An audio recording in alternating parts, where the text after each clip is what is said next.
Mount Holly, New Jersey has issued a snow squall warning for central Berks County in eastern Pennsylvania until 10:30 a.m. Snow squall warning. At 9:40 a.m. What? A dangerous snow squall was located over Strausstown, or 9 miles south of Squall, Haven, moving southeast at 2 miles per hour.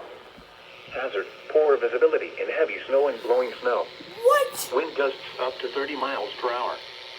Source: radar indicated. Impact: dangerous, life-threatening travel. This includes the following highways: Interstate 78 in Pennsylvania between mile markers 18 and 24. Hold up, I was not expecting this. Interstate 176 in Pennsylvania between mile markers 5 and 11. Locations impacted include Reading, Wyomissing, Birdsboro, Sinking Spring, Burnville, Strausstown, Fairview Heights, Spring Lake, They just freaking out. South End, Moulton, Kenhorst, St. Laurent, What the frick is Wyomissingville, this? West Lawn, Loran, Reeton, Whitfield, and West Wyomissing. Reduce your speed and turn on headlights. During snow squalls, the visibility may suddenly drop to near zero in whiteout conditions. Slow down. Rapid changes in visibility and road conditions are expected with this dangerous snow squall. Be alert for sudden whiteout conditions, when roadways will quickly freeze.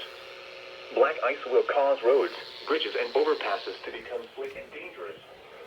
Slow down and be prepared for sudden loss of traction. What is that?